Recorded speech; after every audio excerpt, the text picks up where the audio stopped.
ওরে কুতুব দিয়া মালিক সহায় আল্লাহর অলি, বঙ্গোপসাগরে যারে রাখছে গিরি।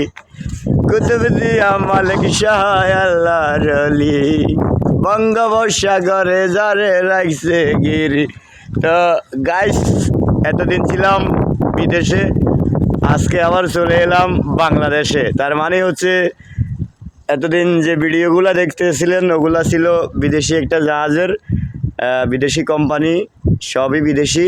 আর এখন যে জাহাজটিতে আছি এটা হচ্ছে বাংলাদেশি কোম্পানি, কিন্তু জাহাজটা সেরকম, যদিও বাঙালি কোম্পানি হয় বা সেই একটা জাহাজ কিনেছে। এই জাহাজটি সবসময় নাকি বিদেশে থাকে, বাংলাদেশে কম আসে। তো আমাদের বাংলাদেশি কোম্পানিও আছে, বাংলাদেশি মালিকও আছে। দেখেন অনেক বিশাল বড় জাহাজ রে ভাই।